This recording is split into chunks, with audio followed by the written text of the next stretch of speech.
परीक्षित नाम का कौन था, स्वर्गीय नाम का राजा था। जब राजा मरा तो उसकी पत्नियां क्या कर रही थी, तो कौन आया, यमराज। क्या बनकर आता है यमराज, बच्चा बनकर यमराज ने उनका किया, उनका वो समझाया। इतने क्या कर रहे हो, किसके लिए मिलाप कर रहे हो, तुम्हारा मिलाप करना क्या है, यदि तुम 100 वर्ष तक भी क्या करोगे, ऐसा विलास करोगे तो भी तुम्हारा पति लौटने वाला नहीं है। और अगर लौट भी गया तो क्या होगा, तुम्हारी मृत्यु तो हो जाएगी। जिसके लिए शोक कर रहे हो, शोक करना जब खत्म होगा और जब वस्तु मिल जाएगी तो क्या होगा, तुम्हारी मृत्यु जाएगी। इस प्रकार हिरण्यकशिपु उनको तो सांत्वना देकर आया, और क्या किया उसके बाद उसका कहने लगा कि तुम चिंता मत करो, जिसने मेरे भाई को मारा है उसको मैं मारूंगा, मैं बदला दूंगा। तो यहाँ पर हमने चर्चा करी कि आत्मज्ञान होने पर भी जब जीव के मन में आ जाता है कि मैं मालिक बनने वाला हूँ, तो उसको क्या कहते हैं, आसुरी बुद्धि कहते हैं उसे, आसुरी बुद्धि। ज्ञान होता है, बड़े बड़े ज्ञानी होते हैं, पर क्या सोचते हैं अपने आप को हम भगवान बन जाएंगे, हम मालिक बन जाएंगे, तो वास्तव में वो इंसान नहीं होता, क्या होता है, राक्षस। ऐसे ज्ञान नहीं होता, होता बड़ा ज्ञानी आदमी, ज्ञानी तो रावण भी था, पर जिस ज्ञान से क्या हो, जो ज्ञान भगवान की अगर प्राप्त, और तब सुदर्शन चक्र शांत हो गया, अमरीश महाराज ने शांत कर दिया। तब दुर्वासा ऋषि ने कहा कि आप ऐसा क्या करते हो सुदर्शन चक्र बिना उसके आगे। तब बताया गया कि अमरीश महाराज ने मन को बताया, राजा तो हूँ पर अपने प्रत्येक अंग से भगवान की क्या करता हूँ, सेवा करता हूँ। मैं इन हाथों से केवल भगवान के भक्तों की सेवा, ठाकुर जी के मंदिर की सेवा, मार्जन करने का काम करता हूँ, मंदिर की सफाई करता हूँ। हाथ का वही काम है, वही हाथ काम के हैं जो ठाकुर जी की सेवा करते हैं। घर का काम करते हो केवल, और कभी ठाकुर जी का एक बर्तन नहीं धोया, अपने बर्तन को 10 बारी धोते हैं तो खाने के बर्तन को, और ठाकुर जी के बर्तन उनके काले पड़े होते हैं। फिर बोलते हैं फल नहीं मिल रहा है, भक्ति नहीं बढ़ रही। कहाँ से भक्ति बढ़ेगी, अपने बर्तन में तो इतनी पवित्रता रखते हो, 3-3 बारी धोते हो, और ठाकुर जी का बर्तन हफ्ते में 1 बारी धोते हो। भगवान की पूजा के पात्र जो बर्तन है हमेशा चमकते रहने चाहिए, स्वच्छ साफ होने चाहिए। दिखेगा आप कैसी भक्ति कर रहे हो, ठाकुर जी की सेवा कर रहे हो। मैं इन आंखों से केवल भगवान का दर्शन करने के लिए इस्तेमाल करता हूँ। अमरीश कहते हैं मेरे पांव केवल तीर्थ के लिए ही जाते हैं, मेरा धन केवल ठाकुर जी की सेवा में ही लगता है, मेरे कान केवल ठाकुर जी की कथा और कीर्तन ही सुनने के लिए जाते हैं, जीभ से केवल ठाकुर जी का गुणगान करने के लिए, नाक से केवल ठाकुर जी के पुष्प, धूप, गंध सूंघने के लिए, और ये शरीर जब तक चल रहा है तब तक ठाकुर जी की सेवा कर रहे हैं। हम कितनी सेवा करते हैं, हम आंखों को मोबाइल में गाड़ के रखते हैं। अगर आधे घंटे के लिए नेट नहीं आएगा तो प्राण निकल जाएंगे। या फोन घर में छूट गया जिस दिन, तो उस दिन तो हाय कब हो जाएगी। जैसे अगर हमारे ब्रह्मा जी के पद से हट गए होंगे, ब्रह्मा जी के रिमोट छीन लिया हाथ से, और आधे घंटे में प्रलय आ जाएगी, तुरंत फोन चाहिए हाथ में। तो आंखों को भगवान में कभी गाड़ के नहीं देखते कि भगवान को देखें। मंदिर में आने के बाद भी हम भगवान को जरा ध्यानपूर्वक नहीं देखते कि भगवान कैसे दिख रहे हैं, भगवान के स्वरूप का ध्यान करें। तो आंखों का सदुपयोग कहाँ हो रहा है? पैरों से आते हैं मंदिर के गेट तक, वहीं से हाथ जोड़ते क्योंकि पार्क जाना है। वो पांव मंदिर में जाने वाले कहाँ जा रहे हैं, पार्क में जा रहे हैं, घूमने के लिए जा रहे हैं। उनको कहो कि भगवान का नाम जप कर लो, तो कल हमने देखा कई माता आई थी यहाँ पर, हमने सोचा उसके पास माला झोली, क्योंकि रंग इसका ऐसा था, उस कपड़े की झोली का रंग ऐसा था कि माला झोली होगी। हम बड़े खुश हुए, ये भी बड़ा जप करती है, तो देखा था उसके अंदर मोबाइल था। तो ये जो उंगली है, किसी ने वो रोज आते हैं, हनुमान जी महाराज की जय, तो बोला ये जब करते हुए ये उंगली बाहर क्यों निकालते हैं? जब करते समय ये उंगली बाहर क्यों निकालते हैं? क्योंकि अशुद्ध बोला ऋषि मुनि बहुत ज्ञानी थे, वो तो अलग कलयुग के लोग क्या करेंगे, ये फोन का इस्तेमाल करेंगे, इसलिए उनकी उंगली बाहर निकाल दी कि भाई फोन पकड़ेंगे, जब करते हुए आराम से उंगली से लगे रहेंगे, इसलिए उन्होंने इसकी उंगली बाहर निकाल। ये काम केवल इस काम पे नहीं किया। इसलिए भगवान अपने अंग अंग से भगवान की सेवा करनी चाहिए। पता नहीं कौन सा अंग कब शिथिल पड़ जाए, कौन सा अंग कब खत्म हो जाएगा, गारंटी है? कोई गारंटी नहीं है। तो यहाँ पर भगवान के लिए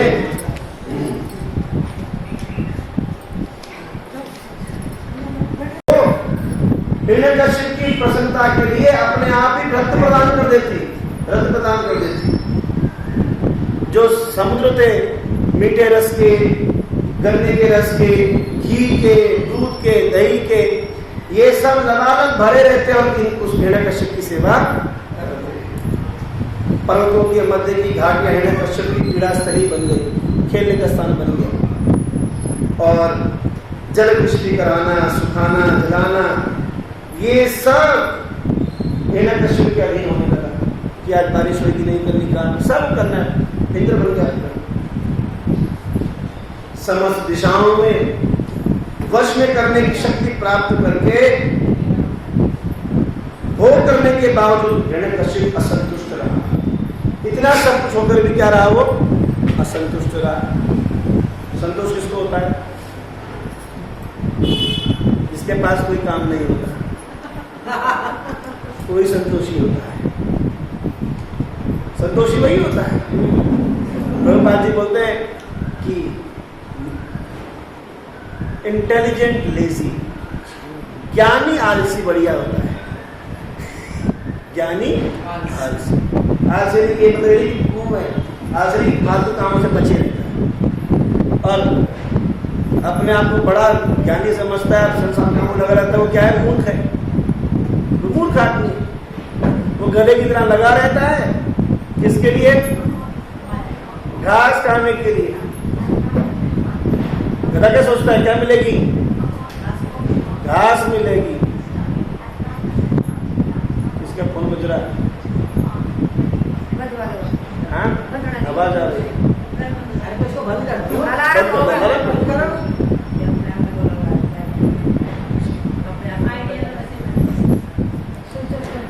इस प्रकार अपने ऐश्वर्य से अत्यधिक गर्वित एवं प्रमाणित शास्त्रों के विधि विधानों का उल्लंघन करते हुए हिरण्यकश्यप ने काफी समय बताया।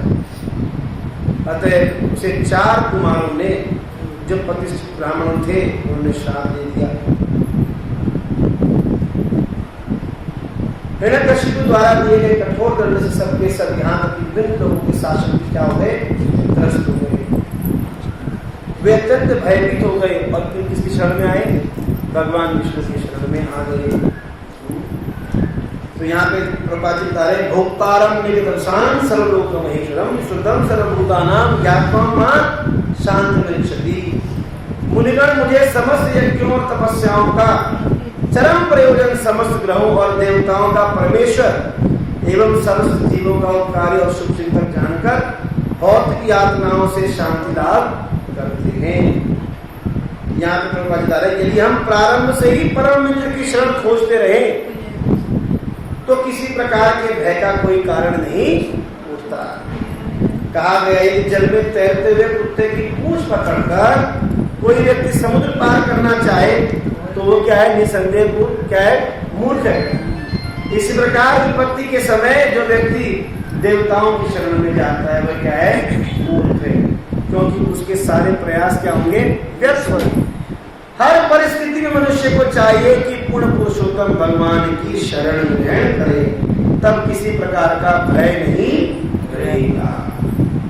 अगर चाहते हो किसी प्रकार का भय ना रहे जीवन में, तो किसकी शरण लेनी चाहिए? भगवान की। भगवान की शरण के अलावा अन्य किसी की शरण नहीं लेनी। भगवद गीता में भगवान कह रहे, अनन्यास्यन्तो मां यजना परिपासते तेषां नित्याभियुक्तानां योगक्षेमं वहाम्यहम्। हे अर्जुन, जो अनन्य भाव से मेरा चिंतन करता है, किस भाव से? अनन्य भाव। अनन्य मतलब ना अन्य, भगवान के अलावा और कोई नहीं। इस भाव से जो मेरा चिंतन करता है, तेषाम सतत युक्तानां,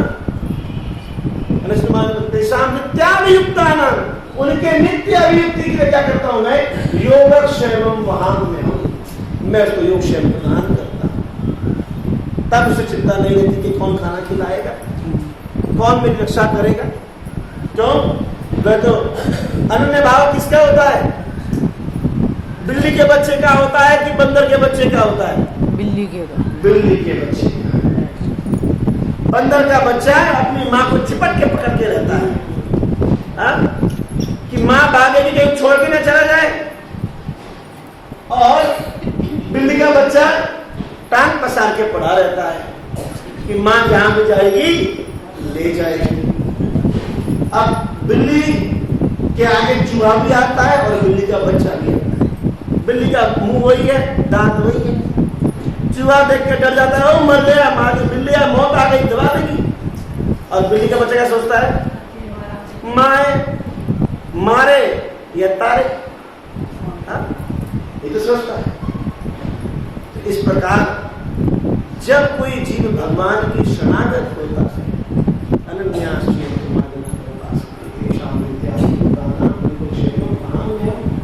अनन्य भाव से जो भगवान का चिंतन कर रहा है, भगवान उसी को अपनी शरण भी प्रदान करते हैं और उसी को सब कुछ, उसका जो भय है वो करते हैं।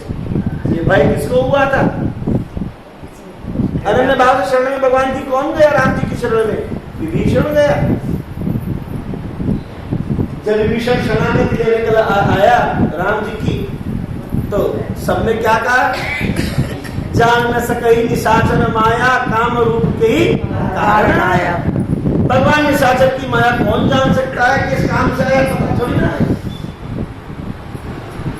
पर हनुमान जी क्या कहने लगे? मैं जानू प्रभु तब संतवरीति करई सदा सेवक पर प्रीति। मैं जानता हूं भगवान अपने सेवक के प्रति क्या करेंगे? प्रेम करेंगे। तो भगवान ने क्या कहा? जब यह मत लक्ष्मण के मन भावा, लक्ष्मण जी तैयार नहीं थे। लक्ष्मण जी तैयार नहीं थे कि विभीषण आया, पता नहीं किस काम से आया हो। पर भगवान ने कहा शरणागत देव त्यागी निज अनहित अनुमानी, तेरा पापमय विनय विलोकन खानी। इसे अगर अपने हित के लिए अपना नुकसान सोचकर मैं इसे त्याग दूंगा तो मैं क्या कर दूंगा? पापी कहलाऊंगा। जो शरण में आया है उसको तो भगवान अपनी उसको कृपा भगवान पक्का करेंगे, पक्का गारंटी देते हैं। पर क्या करें, हम भगवान की शरण लेना ही नहीं चाहते। हम किसकी शरण ले रहे हैं? अन्य अन्य संसार के लोगों की शरण ले रहे हैं और सोच रहे हैं कल्याण होगा। अरे पॉसिबल है, क्योंकि जिसकी शरण ले रहे हो वो खुद भय में है, वो आपको क्या भय से बाहर निकालेगा? भजहुरे मन श्री नंदन अभय चरणारविंद। भगवान के चरण ही क्या देने वाले हैं? अभय देने वाले हैं। और संसार में सब जगह भय है, कोई संसार में ऐसी जगह है जहां भय नहीं है? अगर कोई बोले मुझे मोदी शरण दे देगा, देश का प्रधानमंत्री अपनी शरण दे देगा तो मैं चिंता मुक्त हूं, तो यह कहना भी क्या है? बेवकूफी है। तो मृत्यु का भय तो उसको भी रहता है, सबको भय है मृत्यु का भय। किसी को मृत्यु का भय, किसी को पल का भय है, किसी को संसार का भय, संसार का भय। ये रास्ता बनाया तो था। तो जब ये देवता लोग किसके पास पहुंचे? भगवान विष्णु के पास पहुंचे। पर भगवान विष्णु के पास देवताओं की एंट्री नहीं है।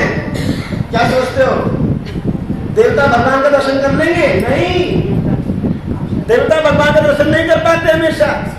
देवताओं के लोक में तो कई युग बीत जाते हैं, तब जाके भगवान नारायण प्रकट होकर अपना दर्शन देते हैं। देवताओं को जब मुसीबत पड़ती है तो वो समुद्र के किनारे जाते हैं और भगवान की स्तुति करते हैं कि हे प्रभु अब तो प्रकट हो जाओ। तब पुरुष सूक्त के द्वारा, वेद सूक्त के द्वारा भगवान की स्तुति करते हैं, और तब भी भगवान आते नहीं, आकाशवाणी कर देते हैं। मनुष्य जीवन क्यों सुंदर है?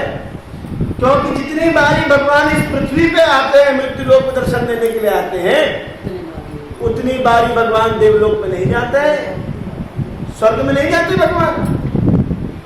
स्वर्ग में तो कोई महान बलि जैसा राजा होता है, तब जाके भगवान का चरण स्वर्ग में पहुंचता है। इसलिए जब राजा बलि ने भगवान के कब संकल्प दिया, और भगवान ने 3 पैर के द्वारा, एक पैर जब पहला चरण भगवान ने स्वर्ग जीत लिया, स्वर्ग में पांव रखा, तो कौन प्रसन्न हो गया? देवता ने क्या किया? पहले भगवान का चरण धोया, और उसके बाद किसका गुणगान किया? राजा बलि का। असुर है पर उसका गुणगान करने लगे भगवान से पहले। क्यों? धन्य है राजा बलि, तेरे कारण भगवान के चरण आज हमारे लोग में पड़ गए। क्योंकि भगवान के चरण कहाँ उनको मिलता था कभी देवताओं को? ये तो हम लोग भाग्यशाली हैं कि भगवान का चरणामृत मिलता है रोज पीने को, पर तब भी उसमें देखते हैं करके छोड़ देते हैं। गंगा जल मिलता है पीने को, गंगा जल भगवान के चरण से निकला है। अरे देवता तरसते हैं इस गंगा जल के लिए। ये भागवत रूपी गंगा के लिए तरसते हैं देवता, उनको भी नहीं मिलती। जब परीक्षित महाराज को सुनाने के लिए सुखदेव गोस्वामी तैयार हो गए कि मैं तुम्हें भागवतम सुनाऊंगा, तो इंद्र अपने समस्त देवताओं को लेकर बड़ी लाइन में खड़ा हो गया, और हाथ में क्या लेकर आया? अमृत का कलश। हे सुखदेव गोस्वामी, देखो हम आए। सुखदेव गोस्वामी ने कहा, देवताओं से बड़ी लंबी लाइन लगी, क्यों क्या करने आए यहाँ पे? तुम्हारा देवलोक में काम धाम नहीं है क्या? यहाँ क्यों आए? बोला, प्रभु हमको खबर मिली कि परीक्षित महाराज को श्रृंगी ने क्या दिया है? श्राप दिया है। ऋषि के पुत्र का श्राप है, और वो 7 दिन में मारा जाएगा। हम नहीं चाहते कि ऐसा चक्रवर्ती सम्राट जो हो, धर्म सम्राट हो, उसकी मृत्यु हो। इसलिए हम क्या लेकर आए? स्वर्ग से अमृत लेकर आए। स्वर्ग से अमृत लाए तो क्या करना है? हम चाहते हैं कि आप इस अमृत को परीक्षित को पिला दो, उसको पिला दो, और वो अमर हो जाएगा। बोला, फिर उसके बदले में तो कुछ लोग हैं, क्योंकि देवता लोग भी बिना दिए कुछ नहीं चलता है। पहले कुछ देना पड़ता है, फिर मिलता है। पहले यज्ञ में आहुति देते हैं, ओम चंद्रमसे स्वाहा, ओम सोमा है स्वाहा, ओम इंद्रा है स्वाहा, ओम अग्नि है स्वाहा। पहले स्वाहा स्वाहा करते हैं, तब ऊपर से कुछ देते हैं। बिना दिए कुछ नहीं मिलता। फिर भगवान ने जब उसको, सुखदेव गोस्वामी ने जब इंद्र को कहा कि तुम्हें इसके बदले में क्या चाहिए, बोला ऐसा करो, देवता के लोग सब लाइन लगा कर आए, आप जरा इनको भी श्रीमद् भागवतम कथा सुना दो, ये अमृत आप हमें सुना दो, और ये जो अमृत है वो परीक्षित को पिला दो। तब सुखदेव गोस्वामी ने कहा, देवताओं, क्या तुम अपना भाग्य ऐसा समझते हो कि तुम्हें इसका अमृत मिल जाएगा? और जिस अमृत से तुम किस अमृत की तुलना कर रहे हो? ये तो कोई तुलना के लायक तुल्य भी नहीं है। तुलना बराबर की वस्तु में होती है, बराबर की वस्तु तो उसमें तुलना हो सकती है। स्वर्ग का अमृत तो केवल शरीर को अमर कर सकता है, केवल आयु बढ़ा सकता है, पर आत्मा को चिरकाल तक भगवान के सानिध्य में रखने में जो अमृत में सामर्थ्य है, वह केवल श्रीमद् भागवत की कथा है। इसे सुनकर जीव चिरकाल तक भगवान के लोक में रहकर भगवान की दिव्य कथा का आनंद, जो कथा में श्रवण करता है उसी कथा का अनुभव भी करता है। कथा क्यों सुनते हैं? जो यहाँ कथा श्रवण कर रहे हैं, यही कथा का आस्वादन वहां मिलता है उसको, उतने चिरकाल तक। तो इंद्र ने तो कहा कि इंद्र निराश होकर लौट गया। इसलिए देवताओं को अधिकार, देवताओं को प्राप्त नहीं होती भगवान की कथाएं, भगवान का प्रसाद भी नहीं मिलता खाने को देवताओं को। इसलिए वैष्णवी परंपरा में हमारी वैष्णवी परंपरा में अब देवताओं को डायरेक्ट कुछ भी नहीं देते। इससे लोग पूजा करते हैं तो क्या करते हैं, लड्डू का डब्बा लाते हैं, तो उसमें से एक लड्डू गणेश जी को चढ़ाते हैं, एक लड्डू शिव जी को चढ़ाते हैं, एक लड्डू माता को चढ़ाते हैं, एक लड्डू नवग्रह को चढ़ाते हैं, एक लड्डू सबको चढ़ाते हैं। हाँ? पर कोई प्रसन्न नहीं होता इससे, पता है। और वैष्णव लोग क्या करते हैं, पहले तुलसी को लाकर उसको ठाकुर जी को लगाते हैं कि ठाकुर जी आप खा लो, और फिर वो ठाकुर जी के महाप्रसाद से कहते हैं इदम महाप्रसादम श्री गणेशाय नमः, इदम महाप्रसादम शिवाय नमः, इदम महाप्रसादम सूर्याग्निदेवताभ्यो नमः। वो महाप्रसाद के नैवेद्य को उनको देते हैं। तो देवता लोग जब महाप्रसाद खाते हैं तो देवता कहते हैं वाह तुम हमारे बारे में सोचने वाला होगा, चल तेरे को डबल कृपा दे दो। देवता भगवान का महाप्रसाद खाकर डबल कृपा देते हैं उसके ऊपर, क्योंकि भगवान का महाप्रसाद। शिव जी को भगवान की प्रसादी माला जब मिलती है तो भोले बाबा प्रसन्न हो जाता है। शिव जी को गंगा जल क्यों चढ़ाते हैं, क्यों गंगा जल से शिव जी प्रसन्न होते हैं, क्योंकि भगवान के चरणों से निकला है, भगवान के चरणों से निकले ही गंगा। इसलिए शिव जी अपने मस्तक पर धारण करते हैं, कहते हैं मैं जब मेरे सर पे चढ़ता है तो मैं प्रसन्न हो जाता हूँ, भगवान की प्रसाद ही है।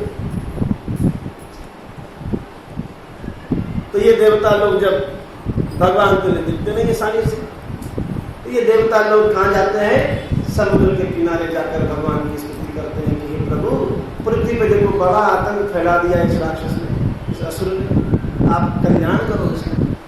तब क्या हुई, दिव्य वाणी प्रकट हुई। भगवान नहीं आते, वाणी प्रकट कर भगवान को बता देखो जब मुसीबत होती है तो मुझे बुलाते हैं, आगे पीछे तो कोई मुझे बुलाता नहीं। अब जब काम निकलता है तो भगवान हमारी रक्षा करो, और भगवान बोलते हैं देखो धंधा करते हैं, धंधा ही तो है, हम तुम्हें बुलाएंगे, हमें परेशानी तो आ जाओ, आप परेशानी के लिए तो चले जाओ। सब लोग यही तो करते हैं।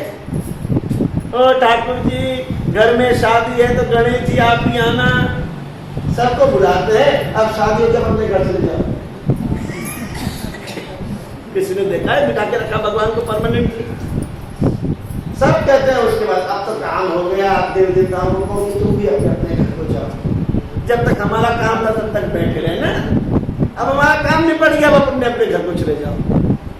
पर भगवान का भक्त कभी भी विसर्जन नहीं करता, वह भगवान को एक बार ही लेकर आता है तो कहता है ठाकुर जी आप जब तक मैं हूं तब तक आप यहीं रहना, आप चले गए तो हम भी चले जाए। यही अंतर होता है एक भक्त में और एक अभक्त में। भगवान की नित्य निष्ठा बनी रहनी चाहिए, नित्य निष्ठा हमेशा भगवान प्रतिष्ठित रहे हमेशा। तब यह वाणी मेघ की ध्वनि के समान गंभीर थी और भय भगाने वाली थी, क्योंकि वाणी किसकी स्वयं भगवान की वाणी आई कि हे परम श्रेष्ठ विद्वान डरो मत, तुम सबका कल्याण होगा, तुम सभी मेरे श्रवण और कीर्तन द्वारा एवं मेरी स्तुति से मेरे भक्त बनो। भगवान ने क्या कहा, श्रवण और कीर्तन से मेरे क्या बनो, भक्त बनो, क्योंकि इन सब का उद्देश्य सभी जीवों के लिए क्या है, हितकारी है। मैं हिरण्यकश्यप के कार्यकलापों से परिचित हूँ और मैं उन्हें शीघ्र ही रोक दूंगा, तब तक धैर्य पूर्वक प्रतीक्षा करो। जब कोई व्यक्ति पूर्ण पुरुषोत्तम भगवान के प्रतिनिधि देवताओं, वेद गाय ब्राह्मण वैष्णव सिद्धांत और भगवान से इच्छा करता है तो उसकी सभ्यता दोनों अविलंब क्या हो जाती है, नष्ट हो जाती है। कोई व्यक्ति अगर भगवान से इच्छा करता है तो उसे मारने की जरूरत नहीं पड़ती, वो अपने कर्मों के द्वारा खुद ही मर जाता है, आपको मारने की जरूरत नहीं है उसको। तो अगर आप कोई इच्छा करता है किसी से, 6 दोष बताए गए हैं शास्त्र में। जीव में कितने दोष होते हैं, प्रत्येक जीव में कौन कौन से, काम, क्रोध, लोभ, मोह, मद और मात्सर्य। मात्सर्य यानी ईर्ष्या, जलन। सबसे ज्यादा जो खतरनाक है वो क्या है, काम। काम तो सबसे छोटा दोष है। सबसे खतरनाक है ईर्ष्या, मत्सरता, क्योंकि मत्सरता के कारण ही सब नष्ट होता है। काम तो कंट्रोल हो सकता है, क्रोध भी कंट्रोल हो सकता है, लोभ भी कंट्रोल हो सकता है, मोह भी कंट्रोल हो सकता है, पागलपन पर भी काबू पाया जा सकता है, पर ईर्ष्यालु व्यक्ति पर काबू नहीं पाया जा सकता। चाणक्य पंडित नीति शास्त्र में कहता है कि एक जहरीले सांप को कंट्रोल करना होगा तो एक सपेरा बीन बजा के उसे मंत्र के द्वारा उसे कंट्रोल कर देगा, पर ईर्ष्यालु व्यक्ति को कंट्रोल कर पाना क्या है, बहुत मुश्किल है। पता नहीं उसके मन में क्या करते हैं, इसलिए उससे दूरी बनाए रखनी चाहिए ईर्ष्यालु व्यक्ति से। और ईर्ष्यालु व्यक्ति अपनी ईर्ष्या के द्वारा ही मर जाता है, जल जाता है। जब हिरण्यकश्यप अपने ही पुत्र परम भक्त प्रहलाद को सताएगा तो मैं तुरंत उसका क्या कर दूंगा, वध कर दूंगा। ये किसने कहा, भगवान की वाणी है। किसको कहा, देवताओं को। नारद ने कहा, नारद जी कहते हैं कि जब सभी के गुरु भगवान ने ऐसी वाणी कही तो देवताओं ने उनको प्रणाम किया और उन्होंने अपने मन में निश्चय करके लौट गए कि हिरण्यकश्यप तो क्या मर चुका है। पहले क्लियर कर दिया रिजल्ट, एग्जाम देने से पहले क्या आ गया, रिजल्ट आ गया कि पेपर पास हो गया। होता कभी ऐसे, आकाशवाणी है, और आकाशवाणी पर, आकाशवाणी किसकी है, भगवान की वाणी है, इसलिए भगवान की वाणी पर क्या करते हैं देवता, पूरा विश्वास करते हैं। भगवान की वाणी पर पूरा विश्वास। हम किस पे विश्वास करते हैं, लोगों पे। हम भगवान की बात झुठला देते हैं। भगवान ने कहा कि संसार में जो आया वो मरेगा, मर के रहेगा, जो आया है वो बूढ़ा भी होगा, और हम भगवान की वाणी को झुठलाते हैं। कैसे झुठलाते हैं बताओ, बुढ़ापा आना आ रहा है, हम बाल लगा रहे हैं, काले कर रहे हैं। भगवान ने कहा है कि जन्म मृत्यु जरा व्याधि, जन्म आया तो मृत्यु जो की बुढ़ापा भी आएगा, मतलब कैसे आएगा, बाल काले करता हूँ कैसे, मैं ऐसे ओले क्रीम लगाऊंगा, एंटी एजिंग, मेरी स्किन लिफ्ट हो जाएगी, अब लिफ्ट हो जाएगी। भगवान को छुपा रहे हैं, भगवान को बनाने की सोचते हैं। भगवान की वाणी को कोई झुठला नहीं सकता। देवताओं में हमसे यही श्रेष्ठ गुण है देवताओं का कि भगवान ने कह दिया तो उसको पत्थर पे लकीर मान के, भगवान अभी आए भी नहीं, प्रहलाद भी नहीं आया, पर भगवान ने कहा कि मैं उसका वध कर दूंगा। उन्होंने कहा अब तो भगवान उसका वध कर देंगे, वहां से अपने घर को लौट जाइए। भागवत इसी में दूसरे स्कंद में श्लोक आता है, अकामा सर्व कामो वा मोक्ष कामो दारदी तीव्र भक्ति योगे न यज्ञ पुरुषम परम। कोई कुछ चाहे, कुछ भी न चाहे, अथवा भगवान में लीन होना चाहे तो वह क्या चाहता है, बुद्धिमान कहलाता है। जब व्यक्ति प्रेम भक्ति द्वारा पूर्ण पुरुषोत्तम भगवान की पूजा करता है, चाहे वो कर्मी हो, ज्ञानी हो, योगी हो, वो किसी भी कामना से अगर भगवान की भक्ति करता है तो वह बुद्धिमान ही कहलाता है। कैसे भी कर कर तो रहा है। कोई कहता है आज से पहले तो बड़े पाप कर्म करता था, आज बड़े कर्तव्य बन गए। अरे कम से कम बन तो गई, अब पीछे से सो दुराचार हो। भगवान कहते हैं क्षिप्रम धर्मापि सर्वधर्मस्य क्षिप्रम भवति महात्मना। थोड़ा सा भी, इतना थोड़ा सा भी कोई अगर भक्ति कर लेता है, क्षिप्रम भवति महात्मना, वो थोड़े से भी क्या बन जाता है, महात्मा बन सकता है। थोड़ी भक्ति करके भी। भक्ति की पराकाष्ठा यही है, भक्ति का फल यही है कि ये नहीं कि ज्यादा करने पे मिलेगा। अगर शुद्ध मन से उसने थोड़ी सी भी कर ली, भगवान को पसंद इतना सा भी कर लिया, तो क्या बना देंगे, भगवान उसे महात्मा बना देंगे। और तपस्या करनी है ना कशिपु जैसी, तो क्या होगा, नाश भी कर देंगे। इसलिए कोई अगर बोल रहा है कि देखो पहले पूर्व जन्म में पहले बहुत पाप किए हैं पर अब भगवान की भक्ति कर रहा है, तो उसे क्या समझना चाहिए, भक्ति समझना चाहिए, उसके पूर्व को नहीं देखना चाहिए। तो जब भगवान भेद नहीं करते, हमारे भेद करने के अधिकार, किसी को जज करना हमारा अधिकार नहीं, हम न्यायाधीश न बने। लग जाएगा फोटो तो वहीं पे काले चश्मे वाले को बोलो। आगे नारद ने कहा तस्य दैत्य पुत्राचत्वारा परमात्मा प्रहलादो भूनामस्तेषां गुणमय पासका। हिरण्यकश्यप के 4 अद्भुत सुयोग्य पुत्र हुए, जिसमें से प्रहलाद नामक पुत्र से क्या हुआ, सर्वश्रेष्ठ हुआ। तो यहाँ पर किसका नाम आया है, 4 पुत्र में किसका नाम आया में, प्रहलाद महाराज। क्यों नाम आया प्रहलाद का, क्योंकि प्रहलाद महाराज के अंदर कतिपय वैष्णव गुण थे। कतिपय क्या क्या गुण थे, क्षमा, दम, तपा, शौच, शांति, राजव, देव, ज्ञान, विज्ञान, आस्तिक्यम, ब्रह्म कर्मम स्वभावजम। स्वभाव से ही सब कुछ था। पहला धर्म क्या है वैष्णव का, कि शम होना चाहिए, शांत होना चाहिए। वैष्णव का तो पहला लक्षण कैसा होता है, वो शांत, उद्विग्न नहीं, परेशान नहीं होता। कैसी भी परिस्थिति रहे क्या रहना चाहिए उसे, शांत। दूसरा दम, यानी कि आत्म संयमी, ऐसा होना चाहिए उसको, अपने ऊपर कंट्रोल करने वाला। फिर तपस्वी होना चाहिए। क्या तपस्या आज की, हम तो 4-4 दिन भूखे रहते हैं, तपस्या नहीं। अरे चाय तो छोड़ पाते नहीं, तो तपस्या करोगे क्या। 4 बजे चाय नहीं मिलेगी तो पागल हो जाएंगे। हम लोगों को यात्रा पर ले जाते हैं, नए नए लोगों को कई बारी, तो रास्ते में बोलेंगे कि चाय नहीं मिली, सर दर्द होने लगा है। 4 दिन एक बारी हम अभी साउथ इंडिया यात्रा में गए थे, तो 4 दिन तक आप चाय नहीं पिलाई किसी।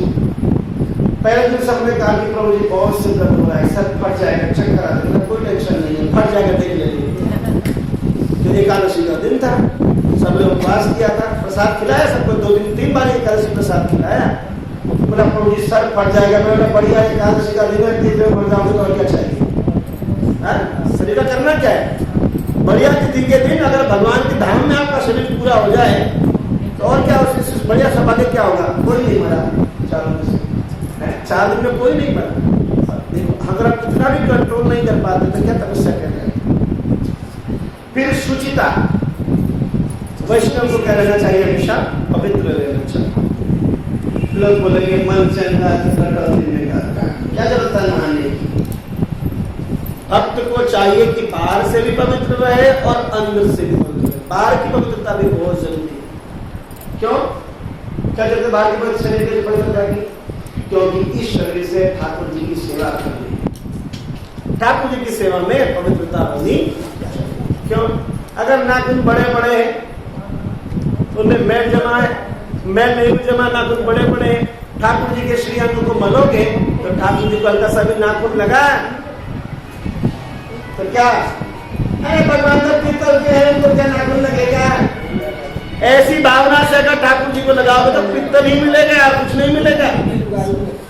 भगवान को जब गोपाल जी भी है घर में तो वे क्या है, स्वयं भगवान है, उनको उस भाव से छूना है कि उस पर नाखून नहीं लगना चाहिए। नाखून लगेगा तो खरोंच आ जाएगी भगवान के शरीर पर, जलन होगी। हम नाखून मार दे तो खरोंच आ जाती है ना, जलन होती है। इस प्रकार भक्त को चाहिए कि भगवान के आगे कुछ शुद्धता से रहे, साफ सफाई से रहे, अपवित्र अवस्था में भगवान को छुए नहीं और मुंह से भी गंध ना आए।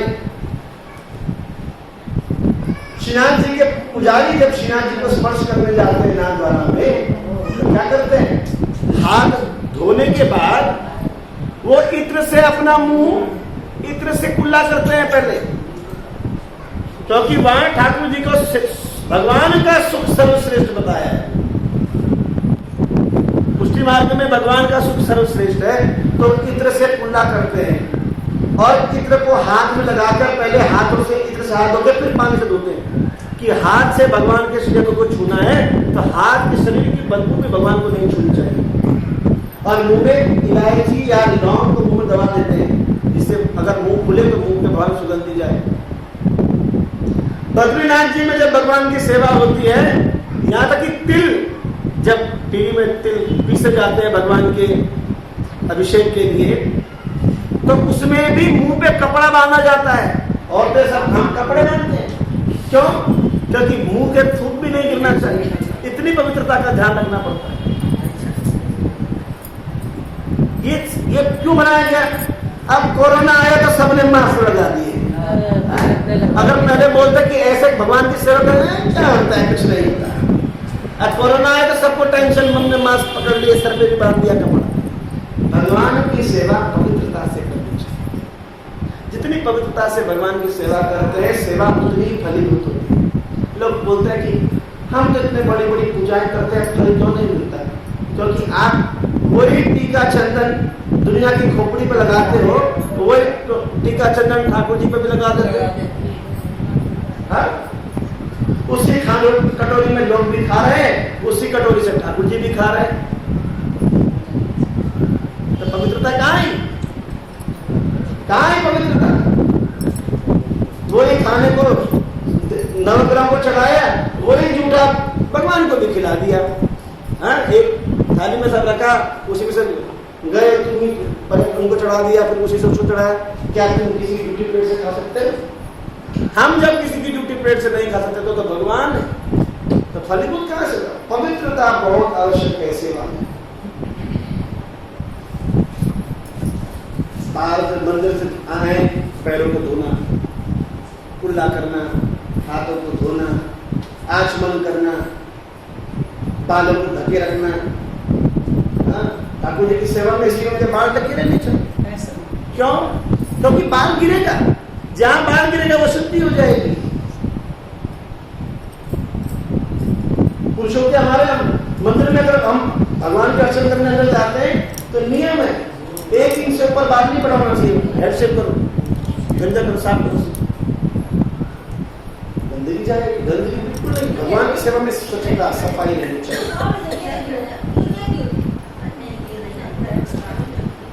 गिरने का कहीं नहीं गिरेगी, गिरेगी तो संसार में नहीं गिरेगी, बस ऐसा गिरना तो रोज चलेगा। इस संसार में गिर गिर के तो आ रहे हैं बात। श्री वृंदावन बिहारी लाल की जय। ये आडंबर नहीं, प्रीति करने के लिए पहले नीति का रास्ता। हम पहले वैदिक भक्ति, हम उस लेवल पर तब पहुंचेंगे जब पहले वैदिक भक्ति, पहले वैदिक भक्ति के भक्त बनेंगे। अभी हमारा LKG भी नहीं आए और हम बात करते हैं यूनिवर्सिटी लेवल के प्रेम की। पहले बच्चे को पेन पकड़ना, पेंसिल पकड़ के का कलर लिखाया जाता है, सीधा आ लिखाया जाता है उसको। पहले सीधी लाइन, खड़ी लाइन, लंबी लाइन, तब जाके वो आ लिखना शुरू होता है। फिर वो शब्द पे आता है, शब्द से वाक्य पे आता है, और वाक्य लिखने के बाद किताब में लिख देता है कोई। पर बोले कि आडंबर है तो बच्चे को जब स्कूल भेज दिए तो क्या करते हैं? अपने आप तैयार करते हैं बच्चे ना, उसकी माँ उसे तैयार करती है, उसे टाई भी बांधती है, बेल्ट भी बांधती है, जूते भी पहनाती है, जुराब भी पहनाती है, उसका बैग भी टांगती है, किताब भी डालती है, बोतल भी टांगती है, टिफिन भी पैक करके देती है। और कुछ दिनों बाद वो अपने आप करना सीख जाता है। तो पहले प्रयास करना पड़ता है, धीरे धीरे भक्ति करने के लिए ठाकुर जी की सेवा में धीरे धीरे प्रयास करना पड़ता है। जितने भी आचार्य उनकी सेवा में तो देखो सुबह से सेवा करते हैं, सब अपने आचार्य ठाकुर जी की पवित्रता की सेवा। एक राजा हुए राजस्थान की धरती पे, भक्त हुए भगवान के राजा अलवर के पास। महाराजा कुलशेखर के वंश में एक राजा हुए। जब उनकी मृत्यु हुई तो राजा रोने लगे। भगवान के शुद्ध भक्त थे, ठाकुर की सारी सेवा करते थे, सारी सेवा अपने हाथ से करते थे। जब मृत्यु होने लगी तो रोने लगे। तो उनके पुत्र ने पूछा कि पिताजी तुम रो क्यों रहे हो? बोला ठाकुर जी की सारी सेवा मैं कर पाया, पर 2 सेवा नहीं कर पाया। लोक लाभ के कारण में 2 सेवा ही नहीं कर पाया। बोला क्या?